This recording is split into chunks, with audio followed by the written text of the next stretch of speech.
구원론 중에서 살펴볼 건데요. 우리가 5부의 이 믿음에 관한 내용 가운데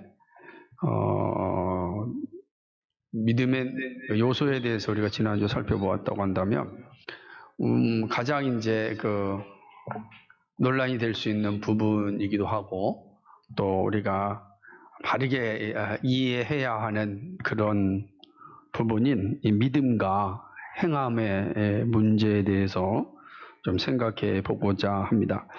이 믿음과 행함, 행함으로 우리는 구원받지 않고 믿음으로 구원받는데 그렇다고 한다면 행위는 어떤 의미가 있는가? 왜 종교개혁의 개혁자들은 믿음으로 구원받는 이신칭의죠? 이신칭의에 대한 복음을 그렇게 강력하게 정하였는가? 교회의 서고 넘어짐의 기준을 이 이신칭의에 둔 이유가 무엇인가? 그로 인하여서 행함이 너무 가볍게 취급받지는 않았는가? 그래서 또 최근에는 이 칭의 문제를 다루면서 행함에 대한 이해 때문에 값싼 칭의, 값싼 복음, 이렇게 얘기하고 한국 교회의 어떤 이 타락의 근저에는 이 이신칭의에 대한 잘못된 이해 때문에 있다. 한번 구원받으면 영원히 구원받아서 어떻게 살아도 된다라고 하는 이 값싼 복음이 인식되어져서 오늘 한국 교회가 이렇게 타락하였다라는 이제 주장에까지 사실은 이제 이루고 있습니다. 그래서 이 믿음과 행함의 문제를 바르게 잘 이해하는 게 참 중요합니다. 그러면 왜 믿음과 행함의 문제를 다룸에 있어서 종교개혁자들은 이신칭의를 강조하였는가? 이 부분은 중세 신학에 대한 이해로부터 와야 합니다.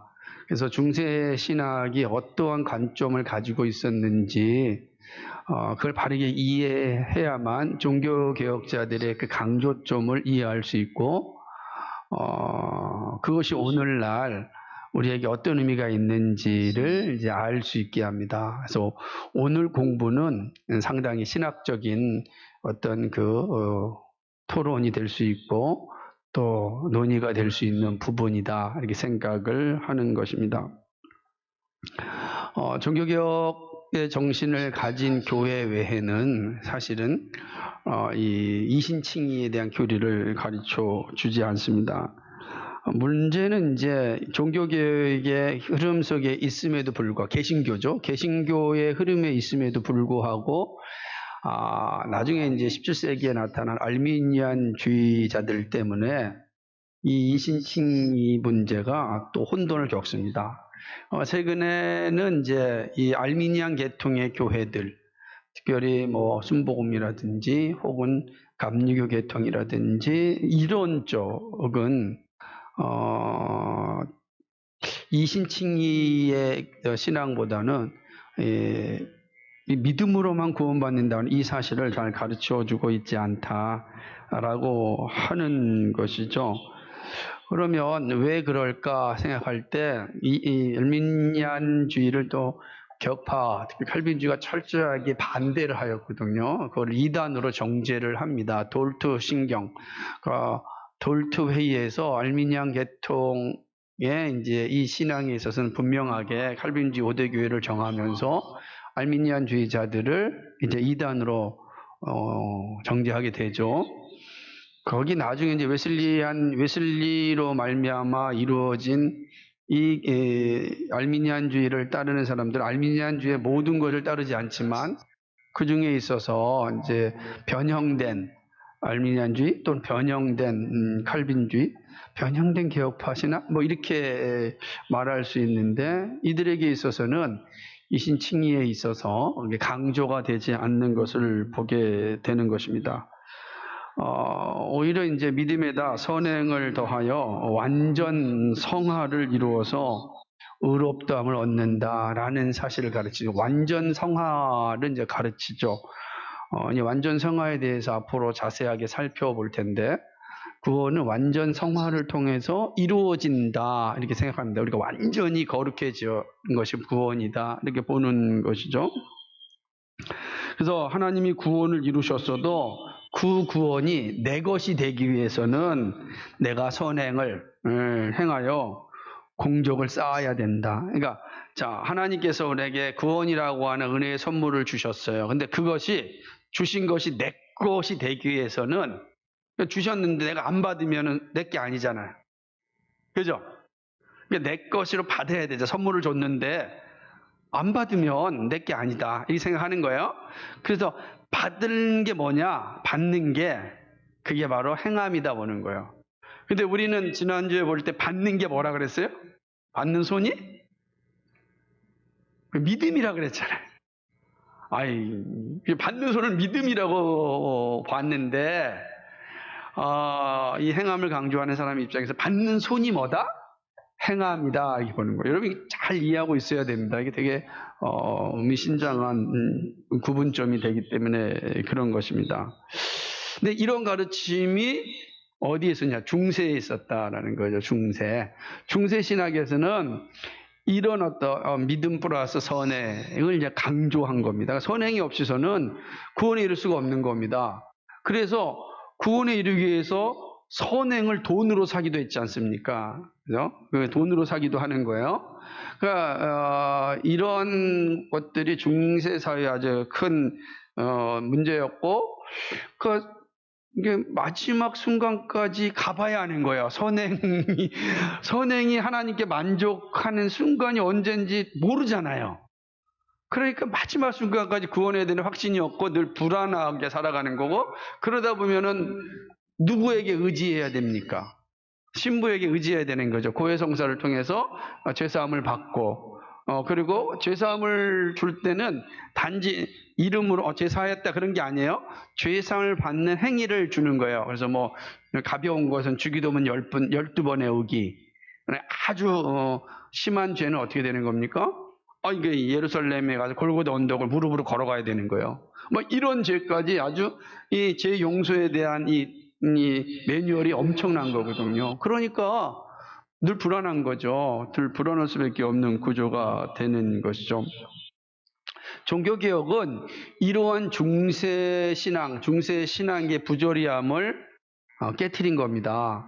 그래서 마틴 루터가 종교개혁을 일으키면서 가졌던 게 무엇이냐면 아니다. 그런 선행이 플러스 돼가지고 구원에 이르는 것이 아니고 오직 믿음으로만 구원에 이른다. 이 신칭의 복음이 이제 나오는 거예요. 그래서 자유를 준 겁니다. 사실은 이 중세 억압적인 신앙에서 성경이 말하는 자유, 그리고 진리를 알지니 진리가 너희를 자유케 하리라는 그 자유가 이 신칭의 복음이에요. 엄청난 거죠. 그래서 이거를 잘 알고 있어야 된다라고 하는 겁니다. 자, 그렇다고 한다면 도대체 중세의 가르침은 어떤 거였는지 구체적으로 살펴보는 게 필요하겠죠. 중세 가르침의 핵심은 바로 토마스 아퀴나스의 가르침으로 이제 귀결된다고 볼 수 있습니다. 13세기의 위대한 신학자인 토마스 아퀴나스는 로마 캐톨릭 중세 신학을 다 완성한 사람이라고 보면 됩니다. 그러니까 그 사람의 신학으로부터 시작되죠. 신학대전이라고 하는 책을 통하여서 이제는 로마 캐톨릭의 신학을 정립합니다. 로마 캐톨릭 신학의 정점에는 누가 있다? 토마스 아퀴나스가 있다라고 보게 되는 것이죠. 이 토마스 아퀴나스는 로마 교회는 처음 신앙을 잠재신앙이라고 이제 가르쳤습니다. 그러니까 모든 사람들이 있느냐 갖는 신앙입니다. 죄송합니다. 처음 갖는 신앙을 잠재신앙이라고 가르치니까 모든 사람이 잠재신앙을 가지고 있다라고 하는. 근데 이 잠재신앙이 구원하는 믿음이 되려면 두 가지가 있어야 되는 거예요. 하나는 뭐냐면 교회의 교리를 인정할 뿐만 아니라 거기에 선행이, 거룩한 행위가 더해져야 된다라고 하는 거예요.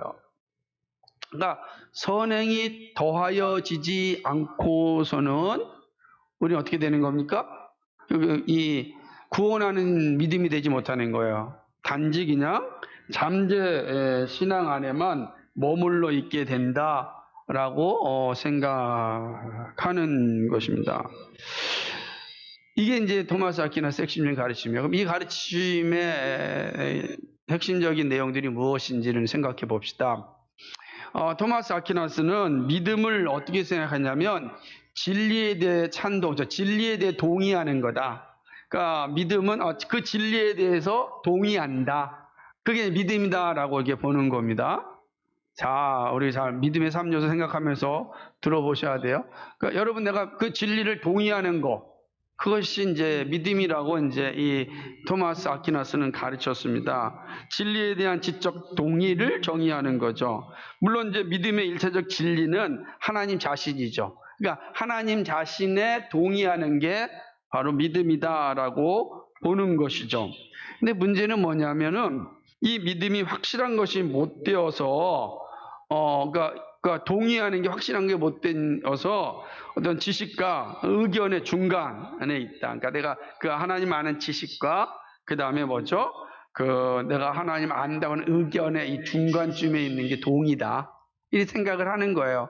여러분 이게 이제 신학적 용어이기 때문에 잘 이해하면서 좀 따라오셔야 되는데, 문제는 뭐냐면 이 믿음이 만약에 단순히 하나님이 이렇다라고 하는 의견에 머문다면은 그건 안 되는 거죠. 자, 동의라고 하는 게 뭐냐면, 그러니까 이게 지식과 의견이라고 하는 거, 확실한 지식, 또 의견, 생각하는 의견의 중간 지점이 동의다 이렇게 보는 거예요. 이게.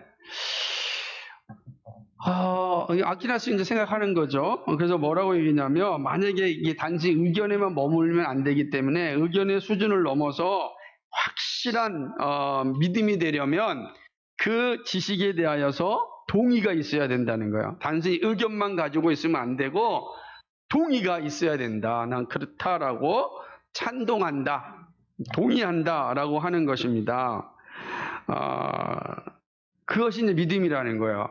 그러니까 아퀴나스 입장은 뭐냐면 믿음은 의견보다 조금 나은 거예요. 의견보다 좀 나은. 우리가 의견할 수 있죠. 자, 생각해 본다면 잘생겼다라고 하는 정의가 뭡니까? 잘생긴 게 누가 잘생긴 거죠? 서로 의견이 있잖아요. 그죠? 우리가 각자의 의견을 가지고서 자기 잘생겼음을 이야기하지 않습니까? 천승기가 요즘 대세의 얼굴을 자신이 가지고 있다, 얘기하는 거예요. 키도 크고 눈도 작고 요즘 대세의 얼굴이다. 자기는 앞으로 이 얼굴로 산다면 아마 큰 일을 할 수 있다, 이렇게 생각하는 거예요. 자기 의견이에요. 누구도 그렇게 생각하지 않는데 나는 그렇게 의견하는 거야. 그러니까 믿음도 그렇게 생각할 수 있다는 거죠. 그러면 안 된다. 그게 아니고, 그러니까 믿음은 그 의견보다는 좀 나은 거다, 이렇게 가르친 거죠. 그러니까 그 의견에다가 지적인 동의가 조금 더 엎쳐진 것이 찬동이고 그게 믿음이다, 이렇게 이제 가르친 것입니다. 물론 이제 그러면 지성이 찬동에 대한 일차적 진리가 뭐냐라고 할 때 이제 우리가 잘 아는 것처럼 예수님의 인격, 그다음에 삼위일체, 그리고 성육신, 이런 거죠. 그러니까 이런 기본 진리에 대해서 동의하는 걸, 그걸 믿음이라고 정의한 거예요. 그러니까 이런 지식, 그러니까 내가 하나님이 어떤 분이라는 의견을 가지고 있는데 의견만 가지고 있으면 안 되잖아요. 그 의견이니까 그 의견이 구원하는 신앙이 되려면 거기에 진리의 지식에 대한 동의가 있어야 되는 거예요. 그럼 그 진리의 지식이 뭐냐? 바로 이제 삼위일체, 그리스도의 신성과 인성, 그 다음에 성육신, 이런 지식을 동의하는 거예요. 그러니까 의견과 동의가 플러스게 되면 뭐가 되는 거예요? 그게 믿음이 된다. 그 문제는 뭐냐면, 그러니까 이게 볼 때는 그냥 믿음이 의견보다 좀 나은 것뿐이지 이게 구원하는 믿음이라고 말할 수 있을까? 이렇게 의문이 드는 지점이 있는 거죠. 어쨌든 토마스 아퀴나스는 믿음을 이렇게 정의했습니다. 또 토마스 아퀴나스는 교회의 신앙을 어떻게 생각했냐면 이걸 형성된 믿음이다, 이렇게 보는 거야. 이게 무슨 의미냐? 토마스는 백성들의 신앙은 비형성된, 잠재 신앙이지만 교회의 신앙은 형성된 신앙이다. 그러니까 이렇게 보는 거예요. 그러니까 사람들에게 가지고 있는 신앙이 있어요. 모든 사람들이 다. 그걸 뭐냐면 잠재적 신앙이에요. 비형성된, 아직 형성되지 않은 신앙이에요. 교회의 신앙은 뭐예요? 그 형성된 거예요.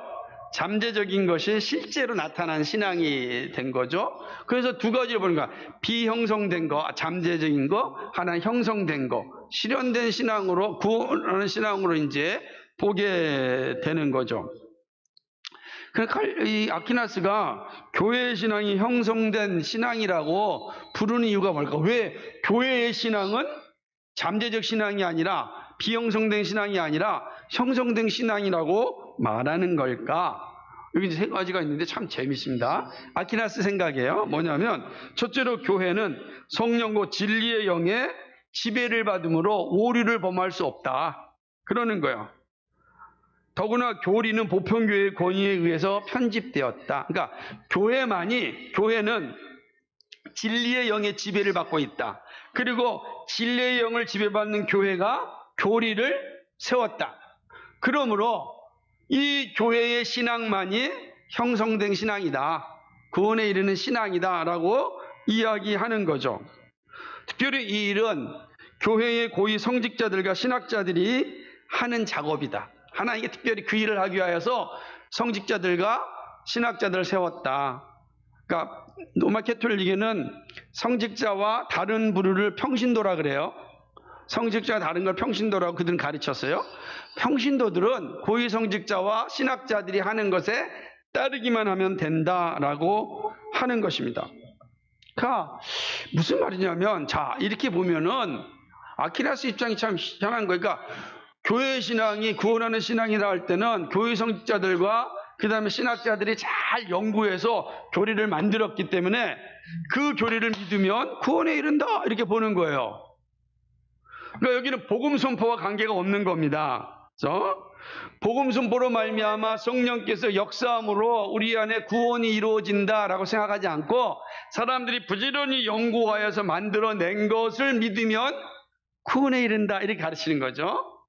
그러니까 이게 이제 중세에 가지고 있던 신앙의 개념이에요. 이제 부당하다라는 거죠.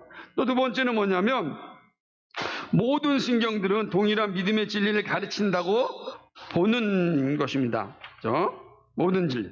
그러니까 이 토마스 아퀴나스는 모든 신경들이 다 동일한 가르침을 가지고 있기 때문에 교리를 찬동하는 것만으로도 구원을 얻을 수 있다라고 하는 거예요. 그러니까 교리를 고백하면 돼. 교리 누가 만들었어요? 신학자들과 고위 성직자가 만든 거예요. 그들이 만든 교리를 동의만 해도 구원받을 수 있다 이렇게 생각하는 겁니다. 그러나 그렇지 않잖아요. 그죠? 믿음 고백을 해야 되는 거지. 왜냐하면 이건 온전하지 못한 가르침이죠. 믿음은 교리에 대한 찬동하는 것으로 성립하는 것이 아니라 믿음 고백으로 이제 되어지는 것입니다. 세 번째는 또 뭐냐면요. 교회 신앙 고백이 신경에 전승되어 믿음이 통일된다는 겁니다. 그러니까 신앙 고백들이 다 교회를 통해서 내려온다는 거예요. 그죠? 그래서 교회만이 그 전승된 신앙 고백을 갖는 거예요. 그러니까 교회를 통해서 주어지는 신앙 고백을 믿으면 구원에 이른다. 이렇게 이제 가르친 거죠. 이 신앙 고백을 편집할 수 있는 권위가 어디에 있느냐? 교회에 있다고 보는 겁니다. 왜냐하면 하나님 그리스도께서 교회의 머리이시니까. 그렇게 가르친 거죠. 그러나 이 가르침도 정당하지 않는데 사실은 이 교리는 교황에 의해서 작성되었기 때문에 무료한 것이 아니지 않습니까? 그러니까 교황이 교회의 머리잖아요. 이 로마 캐톨릭 입장에서. 그러므로 머리인 교황이 그리스도를 대리해서 신앙 고백서를 작성했기 때문에 그 신앙 고백서는 무료한 거고, 무료한 신앙 고백서를 고백하면 구원받는다 이렇게 가르친 거야. 그래서 교회의 신앙은 형성된 신앙이다. 구원하는 신앙이다. 이렇게 이야기한 것이죠. 그러나 교리는 교황이 작성했기 때문에 무료한 것이 아니고 성경에 근거해서 성경에 맞게 조직되었기 때문에 무효한 거예요. 성경이 그렇게 말하기 때문에 무효한 거지. 그러니까 성경이 말하는 것과 교황이 말하는 게 다르면 어디로 가야 돼요? 성경으로 가야 되는 거예요. 그 얘기를 하고 있는 것입니다. 그러니까 이게 이제 형성된 믿음이다. 교회의 믿음은 형성된 믿음이다라고 하는 것이죠. 그럼 비형성된 믿음이 뭐냐? 이게 참 어려운 부분이에요. 이 부분이. 토마스는 교회 회원들의 신앙은 아직까지는 잠재 신앙이라고 주장을 하는 겁니다. 그래서 토마스는 뭐냐면 이 믿음을 뭐냐면 태도라고 정의한 거예요. 태도. 어떤 것을 대하여서 가지고 있는 태도가 믿음이다라고 보는 거죠. 그런데 토마스는 이제 이렇게 얘기합니다. 비형성된 신앙도 사실 하나님 주신 것이다. 그러니까 하나님이 주셨다. 비형성된 믿음도 하나님이 주신 것이다라고 이야기하는 거죠. 그러니까 하나님께서 우리에게 주입하셨기 때문에 비형성된 믿음도 가질 수 있다라고 하는 것이죠. 근데 여기 참 어려운 문제 생기는 거예요. 토마스는 이렇게 얘기합니다. 비형성된 믿음으로는 구원에 이르지 못한다고 하면서도 비형성된 평신도들의 믿음과 형성된 교회의 믿음이 결국은 동일하다 이렇게 가르치는 거예요. 이게 무슨 말이에요? 이게 어렵잖아요. 무슨 말이냐면 이런 거예요. 교회의 가르침을 따르는 것이 믿음이라고 하면서 동시에 믿음을 하나님의 선물이다 이렇게 가르친 겁니다. 그러니까 이게 중세가 어려운 거죠. 매우 철학적인 신앙을 하다 보니까 이런 이제 생각을 이제 가지게 되는 것입니다. 그러니까 이 형성되지 못한 믿음도 하나님 주신 것이고, 그것으로는 구원에 이르지 못하지만, 그러나 그것도 하나님 주신 것이에요. 그러니까 구원에 이르지 못한다는 거예요. 결국 그래서, 비형성된 믿음은 반드시 교회의 교리를 믿음으로 인하여 형성되어야 되는데, 그렇다고 해서 비형성된 믿음이 하나님이 주시지 않은 건 아니다.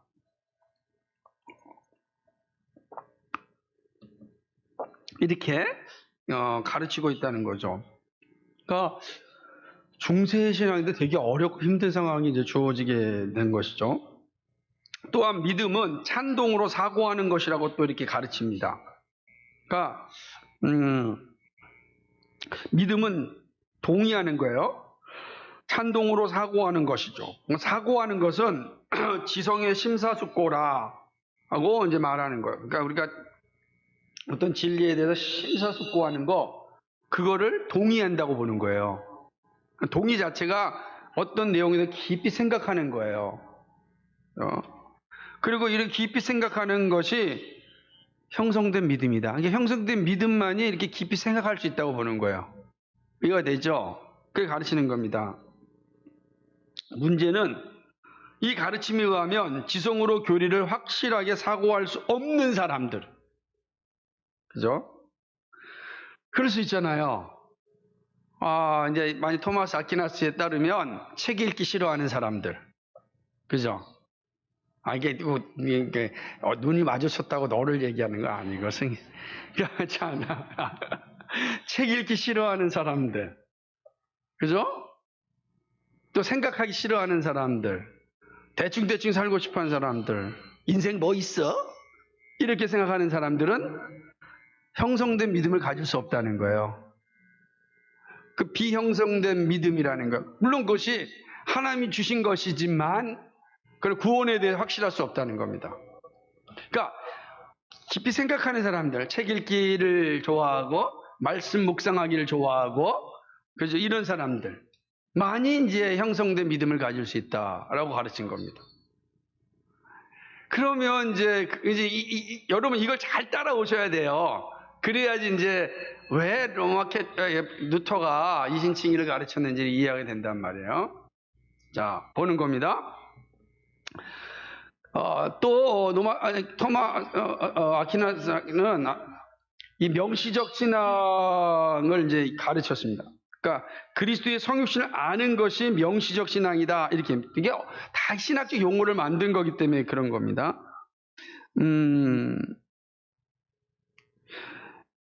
그러니까 이런 겁니다. 만약에 사람이 이제 죄인의 신분이 되기 이전에도 사람은 그리스도의 성육신에 관하여 명시적인 신앙을 가졌다는 것이죠. 그러니까 예를 들면 우리가 죄인의 신부가 있다 할지라도 하나님께 사람이 돼서 우리 가운데 오셨다라는 것에 대해서 우리가 명시적으로는 알 수가 있다는 거죠. 가졌다는 거예요. 근데 문제는 뭐냐면 이 그러니까 죄 짓기 전이에요. 타락하기 전에 인간이 그렇다는 거예요. 타락하기 전에 성육신에 대해서 다 우리가 인식하고 있는 거예요. 문제는 범죄 후에는 어떻게 되는 것인가? 이 범죄 후에도 그러면 그리스도의 성육신 자체가 사람들이 믿지 못한 상황이 되었는가? 그렇지 않다는 거예요. 그러니까 성육신의 신비가 이제 믿어졌다고 말하는 겁니다. 그러니까 이전에는 그냥 그리스도 성육신에 관하여서 신앙을 가졌는데 타락하기 전에 누구나 아담 같은 경우를 얘기하죠. 타락한 후에는 이 자체가 이제 하나님께서 믿어지게 된 거죠. 누구나가 다 그렇게 가지게 그런 신앙을 명시적인 신앙이다 이렇게 이야기하는 것이죠. 그러니까 이제 은혜가 이제 온 후에는 이 명시적인 신앙, 다시 말하면 그리스도의 성육신이 믿어지게 된 것은 누구에게 더 많이 나타날까? 지금 우리 예를 주일학교라든지 중고등부 친구들이 더 그걸 잘 명시적으로 이해할까? 그러지 않다는 거예요. 오히려 작년 조금 그러니까 심사숙고하는 사람 또는 성장한 사람들이 이 명시적인 신앙을 더 많이 가지게 되었다라는 거예요. 갖는다고 이제 가르치는 겁니다. 이 논리를 잘 이해해 줍니다. 근데 이제 이게 토마스 이게 가르친 거예요, 이제. 이게 참 어려운 거죠. 이게 되게 신학적인 이제 사고이죠. 그럼 이제 이런 질문을 던지는 겁니다. 만약 토마스의 이 주자처럼이 아니라 주장처럼 그리스도의 성육신이 타락 이전에도 명시적으로 믿어졌다면 타락과 무관하게 성육신이 이루어졌는지를 전제하게 되는 거죠. 무슨 말이냐면, 자, 예수님이 왜 오셔야 됐죠? 그죠? 인류를 구원하시기 위하여 오시게 된 거잖아요. 그러니까 인류를 구원하시기 위하여 하나님께서 사람이 돼서 우리 가운데 오신 거란 말이에요. 타락하지 않았다고 한다면 구원하시기 위하여서 사람이 돼서 우리 가운데 오실 이유가 있습니까? 없습니까? 없단 말이에요. 없는 거예요. 그런데 토마스는 그렇지 않고 모든 사람들이 그러니까 아담이 타락하기 전에도 그리스도의 성육신에 대하여서 명시적인 신앙을 가지고 있었다는 거예요. 명시적 신앙 개념이 뭐냐면 성육신을 믿는 신앙을 얘기하는 거니까 타락하기 전에도 그 신앙이 있었다는 거예요. 타락한 후에는 믿어졌다는 거예요. 이제 이렇게 가르친 겁니다. 명시적 신앙을 가지고 있다라고 이야기하는 거죠. 그런데 문제는 뭐가 되냐면 이렇게 되어진다면 그럼 그리스도의 구속사역에 대한 문제제기가 생기는 거죠. 아니 타락하지도 않았는데 성육신이 주어진다? 이거는 성경이 말하는 것과는 다르죠. 또 범죄 후에도 성육신의 교리가 믿어졌다면 그거는 그리스도의 구속사역이 필요 없게 되는 거죠. 왜냐하면 성육신의 하나님이 사람이 돼서 우리 가운데 오셨다는 것을 믿게 되는 것은 그리스도의 구속의 은혜가 임하여만 믿게 되는 거예요. 왜 그러냐면 우리는 영적으로 죽은 자이기 때문에 하나님께 사람이 되셔 우리 가운데 오셨다는 것을 그 누구도 믿지 못해요. 그 사실을 믿는 건 뭐예요?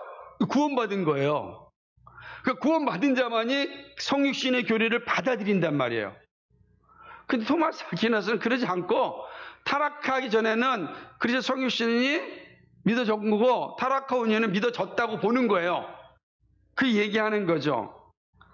그게 명시적 신앙이다라는 뜻이니까 그리스도 성육신을 아는 것이 명시적 신앙인데 이렇게 사람들에게 있어졌다는 거예요.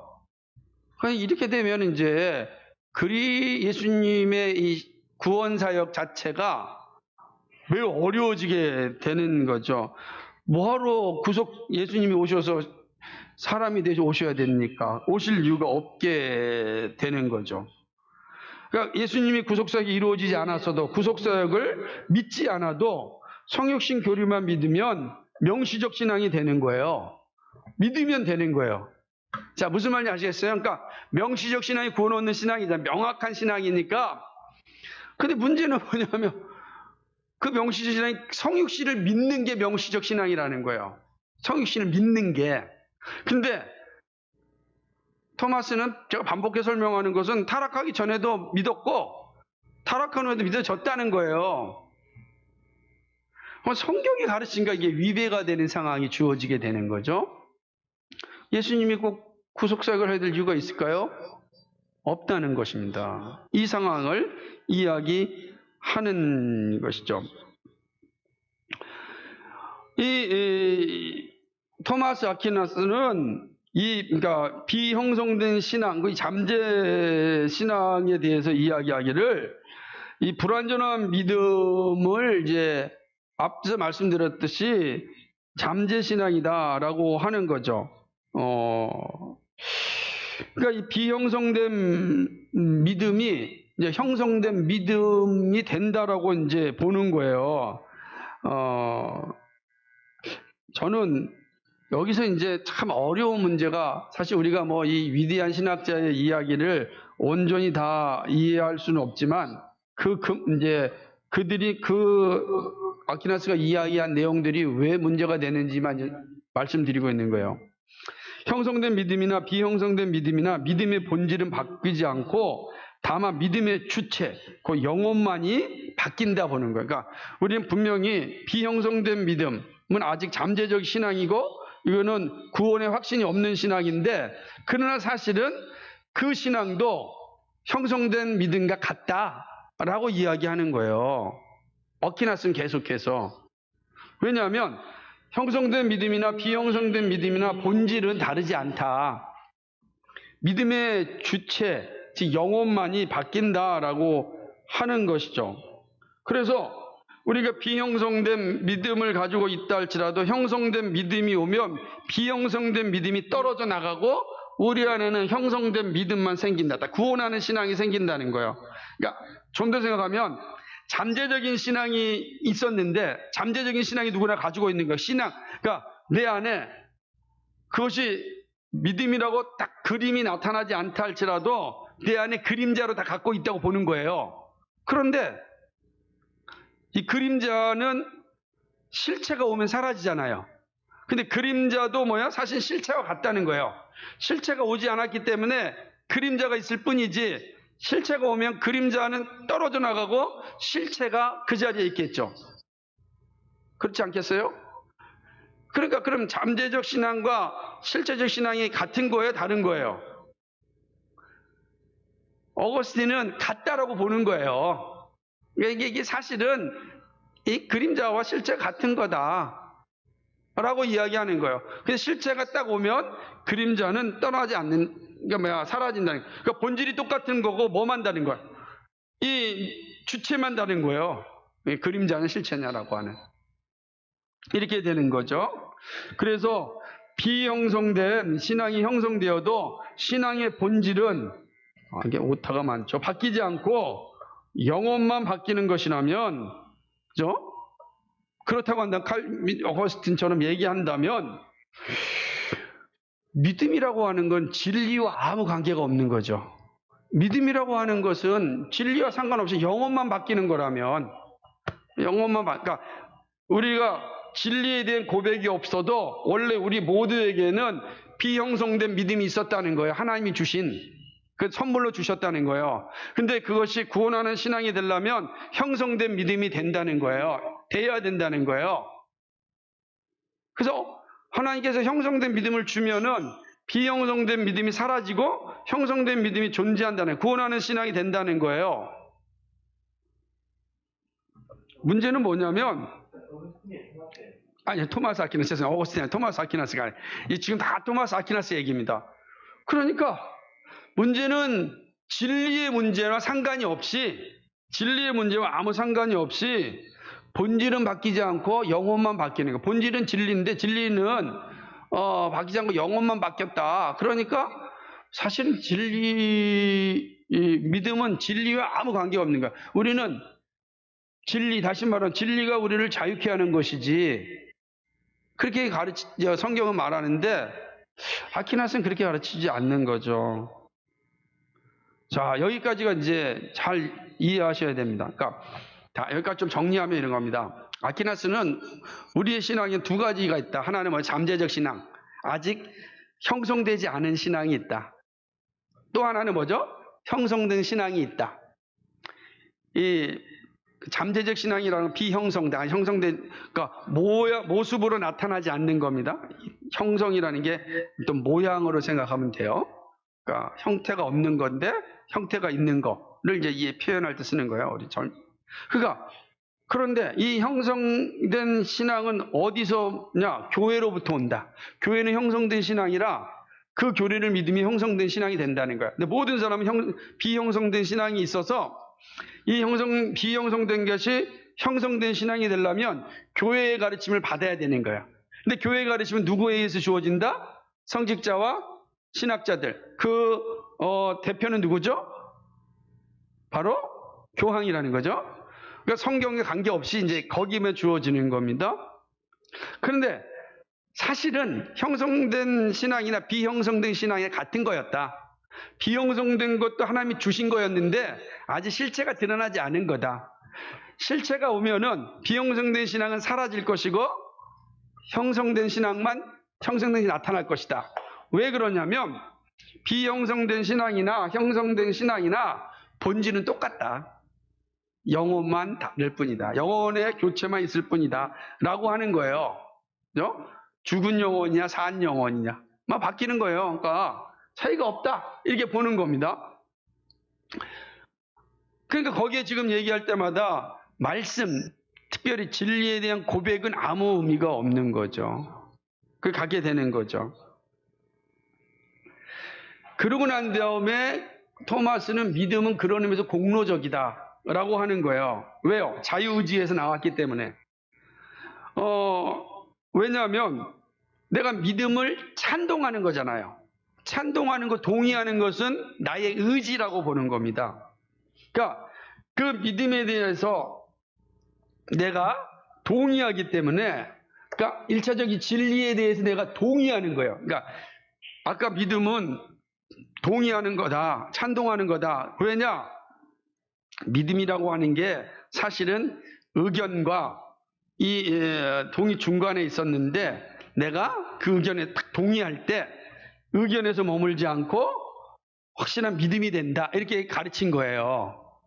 이해가 되시죠? 그러니까 아퀴나스가 그렇게 이야기한 겁니다. 그런데 그럼 동의하는 주체가 누구냐는 거예요. 동의하는 주체. 그 믿음에 대해서, 그 1차적 진리에 대해서 동의하는 주체는 누구냐? 의지다. 사람의 의지다라고 보는 거죠. 그러니까 토마스의 믿음의 행동이 비록 하나님의 은혜에 의하여 움직여졌음에도 그러나 내가 결정한 것, 자유의지로 결정하였기 때문에 공로가 된다. 이렇게 가르치는 거죠. 근데 토마스 아퀴나스 이 중세는 이 인간의 자유의지를 되게 강조합니다. 로마 캐톨릭은 자유의지에 대해서 정말 강조하는 거예요. 인간의 모든 행동은 자유의지에 종속하되 하나님에게 관련되면 공로적이 될 수 있다. 이렇게 가르친 겁니다. 자, 이게 재밌는 내용입니다. 여러분 여기서 자유의지에 대해 조금 설명드리자면, 인간은 기본적으로 타락하기 전에는 우리는 자유의지를 가지고 있어요. 선을 행할 수 있는 의지의 자유가 있었습니다. 자유의지란 표현보다도 정확히 의지의 자유가 맞는 거예요. 의지의 자유가 우리에게 다 있었어요. 선을 행할 수 있는 의지의 자유가 있었습니다. 물론 악을 선택할 수 있는 자유도 있었죠. 그러나 타락함으로 말미암아 우리의 의지의 자유가 파괴됩니다. 그리고 더 이상 이제는 선을 행할 수 있는 의지가 없어집니다. 오로지 악을 행할 수 있는 거죠. 그건 죄니까. 다만 남아있는 건 뭐냐면 시민선만 행할 수 있는 의지의 자유만 남아있는 거예요. 물론 그것도 궁극적으로 시민선을 행할 수 있는 의지의 자유도 악을 향할 수밖에 없지만, 그러나 그는 일반 은총으로 인하여서 남아있을 뿐입니다. 더 이상 우리는 선을 행할 수 있는 의지의 자유가 없어요. 하지만 구원에 이룰 수 있는 의지의 자유는 없는 겁니다. 없습니다. 타락으로 말미암아. 그런데 로마 캐톨릭은 그렇게 보지 않아요. 뭐냐면 인간의 모든 행동은 다 자유의지에 종속된다고 보는 겁니다. 제가 22페이지 6개 4번을 보게 되면 이런 표현이 있어요. 22페이지 6개 4번 한번 읽어볼까요? 같이 시작. 토마스의 가르침대로 믿음이 신적 진리에 창동하면서 나왔으면 그것은 형성된 믿음이다. 이다.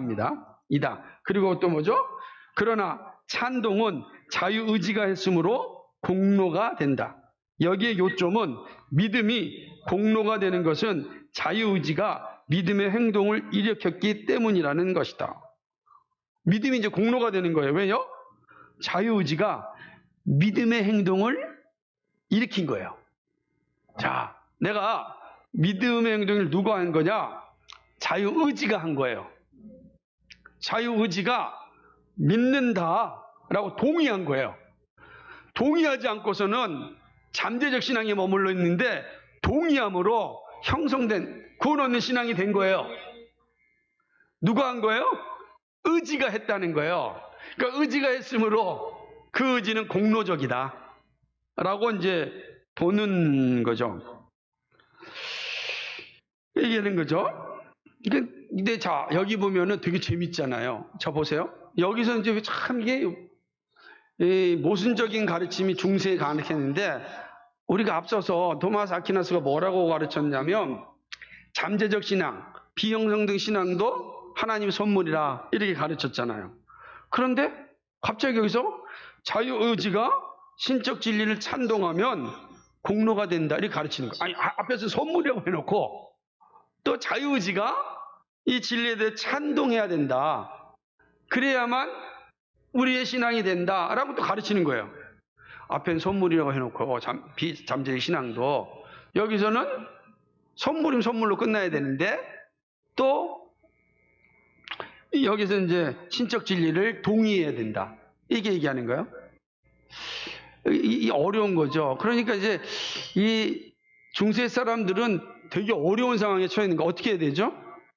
어떻게 해야 될까요? 이게 힘든 거예요. 고민이 되는 겁니다. 더군다나 의롭다함도 어떻게 생각하냐? 그건 덕으로 이루어진다는 거예요. 토마스에 의하면 사람은 덕으로 말미암아 의로워진다는 거예요. 왜냐하면 의라고 하는 건 온전한 덕이기 때문이죠. 태도가 선한 행동의 원리인데 태도를 인간의 덕이라고 말할 수 있어요. 덕이다는 거죠. 그러니까 이런 태도, 덕을 쌓는 것이 형성된 믿음이죠. 그러니까 믿음으로 죄 용서를 받아 의롭다함을 받는 것이 아니라 자유의지의 작용에 의해서 의로워지는 거죠. 그러니까 내가 자유의지에 의해서 덕을 쌓으면 그 덕이 의가 되어서 우리를 구원에 이른다는 거예요. 죄 용서와 관계없어요. 덕을 쌓는 겁니다. 그 태도예요. 아까 우리 앞에 태도 나왔죠. 믿음은 태도라. 그 태도가 뭐예요? 덕을 쌓는 거예요. 덕을 쌓는 거예요. 그러니까 덕을 쌓는다는 게 뭐냐면 선한 일, 선행을 한다는 겁니다. 선행을 하는 겁니다. 그래서 지금도 로마 캐톨릭은 선행하는 일에 누구보다 앞장서죠. 선행하는 것이죠. 그리고 또 여기에 형성된 믿음이 되려면 사랑이 필요하다는 거예요. 사랑이 있어야 형성된 믿음이 된다라고 하는 거죠. 믿음이 사랑으로 형성되는 한에서는 선한 것에 대한 성향을 갖는다는 거예요. 그러니까 뭐냐면 사랑의 선행으로 잠재적인 신앙이 명시적인 믿음, 구원하는 믿음이 된다고 주장한 겁니다. 자, 이 명시적인 믿음이 아까 뭐였어? 구원하는 믿음인데 앞에 명시적인 신앙은 뭘 알면 명시적인 신앙이 된다 그랬습니까? 성육신을 아는 게 명시적인 신앙, 구원 얻는 신앙이라 그랬잖아요. 근데 성육신은 타락하기 전에도 알 수 있고 타락하면 알려진다는 거예요. 진리를 통해서 알아지는 게 아니라 이렇게 가르쳤단 말이에요. 그러니까 만약에 우리가 구원 얻는 신앙이 되려면 뭘만 알면 되는 거예요? 예수님의 성육신을 알면 된다. 이렇게 가르친 거예요. 이 기억해야 됩니다. 근데 놀라운 건 여기에 또 이제 덧붙여지는 거죠. 명시적인 신앙이 단지 성육신에 대해 아는 것뿐만 아니라 사랑이 있어야 된다는 거예요. 사랑의 선행이 있어야만 명시적인 신앙, 그러니까 성육신을 아는 것과 같은 신앙이 되는 거예요. 자, 구원에 이르는 게 되게 많아요, 지금. 토마스 아퀴나스는 명시의 구원 얻는 신앙을 여러 가지로 얘기하는 거예요. 덕을 해야 됩니다. 사랑으로 선을 해야 됩니다. 성육신도 알아야 됩니다. 그죠? 자유의지를 통하여서 우리가 그 진리에 대해 찬동해야 됩니다. 다 이런 거예요, 지금. 여러분, 제가 이게 쭉 설명할 때 하나가 지금 맥이 쭉 오고 있는 게 뭐냐면 계속해서 인간의 공로가 중요하다는 겁니다. 그러니까 잠재적 신앙과 구원하는 신앙이 있는데 형성된 신앙은 구원하는 신앙이고 비형성된 신앙은 잠재적 신앙이에요. 구원 얻지 못하는 신앙이에요. 이 두 신앙이 쭉 오면서 잠재적 신앙이 형성된 신앙, 다시 구원하지 못하는 신앙이 구원받는 신앙의 자리에 올라오면 어떻게 된다고요? 선행이 있어야 되는 겁니다. 의지의 자유가 있어야 되는 거예요. 끊임없이 그게 뭐냐면 덕을 행하는 거, 사랑을 형성하는 거, 이런 거다라고 하는 거죠. 근데 문제는 뭐냐면 사랑의 선행으로 구원을 얻는다면 구원은 전적으로 사람의 뭐에 의해서 이루어집니까? 공로에 의해서 이루어지는 거죠. 은혜의 역사는 다 사라지는 거죠. 그러니까 하나님의 은혜는 단지 돕는 것뿐이에요. 잘할 때 좀 도와주는 거지 그 주체적인 사역이 아니라고요. 도와주는 사역으로 끝나고 마는 겁니다. 그러니 어떻게 되겠습니까? 그죠? 그리스도의 구속의 역사는 다 사라지고 마는 거죠. 은혜의 역사, 은혜로 말미암아 믿음으로 구원을 얻는다 할 때 그 은혜는, 하나님의 은혜는 사라지는 거예요. 다 인간의 공로만 남는 거예요. 더군다나 토마스 아퀴나스는 선행으로 영생을 얻는다고 가르쳤습니다. 놀라운 거죠. 그러니까 영생은 선행에 곧장 따르는 것이 아니므로 공로로 인내를 획득해야 한다라고 가르친 겁니다. 그러니까 인내하여 영생을 얻는 거예요. 여러분, 선행을 하는 일에는 힘들잖아요. 그래서 너희가 선을 행할 때 낙심하지 말라. 때가 이르면 이룬다 했잖아요. 그러니까 선을 행하였는데 낙심할 일이 많이 있죠. 내가 정말 사랑을 많이 베풀고 선을 행하였는데 그 사람들이 준 만큼 오지 않잖아요. 그럼 어떻게 돼요? 내가 꼭 이 선을 베풀어야 되겠어? 라는 생각을 하게 되겠죠. 그러면 안 된다는 거예요. 그래도 인내하면서 선을 행해야 된다는 거예요. 그럼 뭘 얻는다고요? 영생을 선물로 받는다라고 하는 거예요. 이해가 되시죠? 그러니까 철저하게 인간의 공로에 중심을 두는 거죠. 그리고 토마스는 이렇게 가르칩니다. 자유의지의 결정으로 손으로 기울어진다라고 하는 거예요. 그러니까 토마스에 의하면 사람은 본성적으로 선이나 악으로 굽힐 수 있는 자유의지를 갖는다는 거죠. 누구나 하나님으로부터 선의 인내함을 얻을 수 있다라고 가르치는 겁니다. 그죠? 그러니까 은혜는 돕고 자유의지가 결정하면 잠재신앙이 구원하는 신앙이 되는 거예요.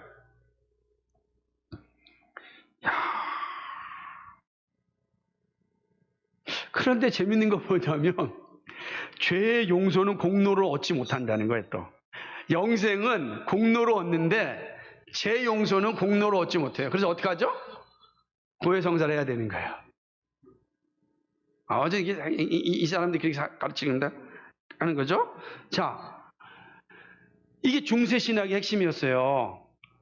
예? 중세신학이 보면은 처음부터 끝까지 뭡니까? 인간의 자유의지를 통한 공로신앙이죠. 그러니까 내가 구원받고 영생 받으려면 어떻게 되겠습니까? 진리를 아는 것도 중요하지만 진리에 대해서 뭐가 있어야 돼요? 동의가 있어야 돼요. 단순히 동의만 끝나지 않고 뭐가 있어야 됩니까? 자유의지의 결정이 있어야 돼요. 근데 자유의지의 결정은 뭐가 이루어집니까? 뭐 선을 행한다든지 덕을 행한다든지, 그죠? 이 하는 겁니다. 끝까지 인내해야 되는 거예요. 선행할 때 끝까지 인내해야 된다는 겁니다. 이런 것들이 주어질 때 비로소 우리는 잠재적 신앙이 구원 얻는 신앙이 될 수 있다. 명시적 신앙이 될 수 있다. 이렇게 가르치는 겁니다. 그러면 이제 우리가 이제 중세를 산다고 생각하면 우리 어떻게 되겠습니까? 우리가 구원받으려면. 재용서는 누구한테 가야 돼요? 신부한테 가서, 왜 그 공로로 되는 게 아니니까. 그죠? 그는 용서만 받아야 됩니다.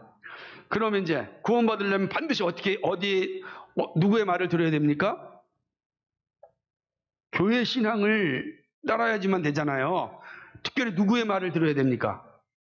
교황의 말을 들어야 돼요.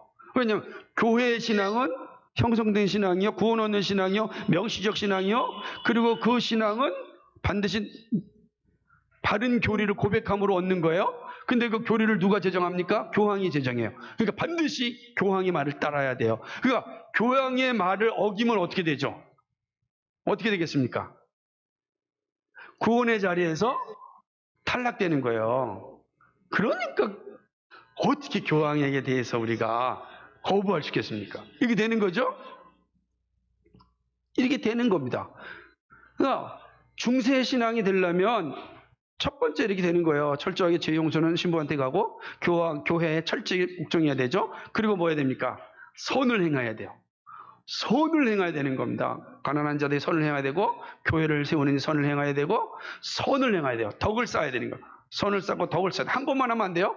끝까지 해야 돼요. 인내하면서 선을 쌓고 덕을 쌓아야 돼요. 그리고 하나님의 말씀에 대하여 내가 늘 동의해야 돼요. 믿습니다. 그러니까 교황이 선포된 것에 대하여 동의합니다. 동의합니다를 해야 되는 거예요. 근데 문제는 보자. 뭐가 생기겠습니까? 아까 그 일에 대해서 인내하지 못하고 심사숙고하지 못하면 어떻게 되죠? 이제 구원에 이르지 못하는 거죠. 그래서 로마 캐톨릭은 교리교육이 얼마나 강한지 몰라요. 반드시 세례 받으려면 6개월 동안 교리교육을 통하여서 영세를 받는 거예요. 구원에 이르는 길이기 때문에 지금도 마찬가지고 되게 강조하는 거죠. 그러나 구원은 그렇게 이루어지지 않습니다. 구원은 예수 그리스도의 십자가의 죽으심을 믿는 믿음으로 이루어지는 거지. 교리 열심히 공부한다고 구원에 이르는 게 아니거든요. 구원받은 자의 믿음의 고백이 어디에 있느냐 할 때 교리가 중요한 거예요. 그 교리의 진리성은 성경에 있다라고 하는 것입니다. 이게 핵심인 거죠. 이게 중세의 가르침이었습니다. 그러니 마틴 루터의 입장에서는 기가 막히죠. 그럼 구원받을 사람이 없어요. 그래서 뭐가 생긴 겁니까? 이렇게 보니까 자연스럽게 연옥이 생기는 거죠. 연옥이 생기는 거예요. 왜? 이래가지고는 구원받을 수가 없으니까 천국 가기 전에 연옥이 한번 가야 돼요. 중간에. 그리고 살아남은 사람들이, 연옥에 있는 사람이 다시 천국에 갈 수 있도록 이제 여기서 열심히 덕을 쌓아야 되는 거예요. 덕을 쌓으면, 그 사람의 이름으로 덕을 쌓으면 또 천국에 가는 거죠. 마치 절에 가면은 이렇게 기와장에다가 자기 이름 써가지고 올려놓는 것처럼, 덕을 쌓는 것처럼. 그죠? 이게 중세입니다. 그러니 얼마나 사람들이 힘들었겠습니까? 얼마나 두렵고 살았겠습니까? 그러니까 마틴 루터가 두려운 거였습니다. 늘 불안한 거예요. 구원받지 못함에 대해서 늘 불안하고 두렵고, 내가 정말 내 죄가 용서받았을까? 거기다가 루터 자체가 신부였으니까 신부인 자신이 그렇게 죄로 인해 갈등하는데 또 고해성사를 해줘야 되잖아요. 그 얼마나 기가 막히겠어요. 그 기가 막힌 노릇이죠. 그러니까 그 갈등, 고통, 그 같은 괴로움은 이루 말할 수 없죠. 그러다가 로마서 1장 10절 18절 보는 거죠. 의인은 믿음으로 말미암아 구원 얻는다. 이건 어마어마한 진리가 오게 된 겁니다. 그러면 그래서 종교개혁자 마틴 루터가 이렇게 한 거예요. 그럼 이제 생각해 볼 수 있죠. 그럼 로마 교회는, 로마 캐톨릭은 종교개혁 이후에 이 진리를 버렸는가? 버렸을까요? 그게 이제 로마 교회 전통적 가르침인 겁니다. 그래서 이걸 다 못하겠죠. 우리 승기의 그 예언처럼 못하게 됩니다. 새 때문에 못한 건데, 그죠? 왜냐하면 이 핵심은 요것만 보고 마치도록 하겠습니다. 27페이지 맨 마지막. 이제 로마 교회 전통적 가르침은 어디서 확정되냐면 종교개혁 이후에 다시금 트렌트 공의회를 로마 캐톨릭이 소집을 합니다. 1545년에서 1563년입니다. 자, 종교개혁이 1517년에 세워졌죠. 그죠? 그러고 난 뒤에 1545년에서 63년까지 로마 캐톨릭이 이 트렌트 공의회를 엽니다. 이 카톨릭 공의회인데 이 공의회는 반종교개혁입니다. 회의입니다. 그러니까 이 한스킥이라고 하는 로마 캐톨릭 신학자는 뭐라고 얘기했냐면 개신교의 종교개혁 요구에 수많은 파문과 정죄로서 응답한 공회다. 이게 트렌트 공의회입니다. 이 공회의 목적은 종교개혁에 반발하여 누가 이단인가를 가리는 것이 아니라 무엇이 이단인가를 밝혀서 카톨릭 신앙 교리를 명확하게 한계를 정한 것입니다. 그래서 종교개혁에 대해서 철저하게 반종교적인 종교개혁적인 그 회의를 만들어낸 것, 이것이 바로 종교개혁이에요. 그러면 이 트렌트 공의회, 바로 종교개혁 이후에 일어난 트렌트 공의회에 대해서 제2차 바티칸 공의, 요한 23세가 제2차 바티칸 공의회는 1962년에 열립니다. 맞을 겁니다. 60년대? 그때, 그러니까 20세기에 와가지고서 교황 23세가 이렇게 이야기합니다. 이게 트리덴티는 이제 트렌트입니다. 트렌트 공의에서 반포한 교령들은 여전히 유효하다. 이렇게 단언합니다. 그러니까 20세기가 됐어도 로마 캐톨릭은 트렌트 공의회의 신앙 고백서를 여전히 가지고 있는 겁니다. 그 트렌트 공의회 중요한 거예요. 그럼 우리가 살펴볼 게 뭐냐면 트렌트 공회의 결정 사항들이에요. 그들은 믿음과 행함의 문제를 어떻게 하고 있는가? 자, 다음 주에 살펴보겠습니다. 결론을 내리면 로마 캐톨릭은 철저하게 뭘 가르치죠? 중세 신학은 철저하게 행함으로 구원을 얻는다라고 하는 거예요. 믿음과 행함에 있어서 은혜 플러스 은혜는 돕고 공로적 신앙으로 구원에 이르는 거예요. 그러면 핵심은 공로적 신앙이 핵심이고 은혜는 그 공로적 신앙이 도와주는 역할, 보조 역할이에요. 은혜는 보조 역할하고 주 역할은 나의 자유의지의 결단, 행함입니다. 이로 인해서 우리는 구원에 이를 수 있다. 형성된 신앙, 명시적 신앙이 될 수 있다. 이렇게 가르친 겁니다. 이거에 반발하고서 성경으로 돌아가자. 라는 운동이 종교개혁이에요. 그 개혁의 핵심은 우리가 지난주에 보았던 그 내용입니다. 오늘은 여기까지였습니다. 예.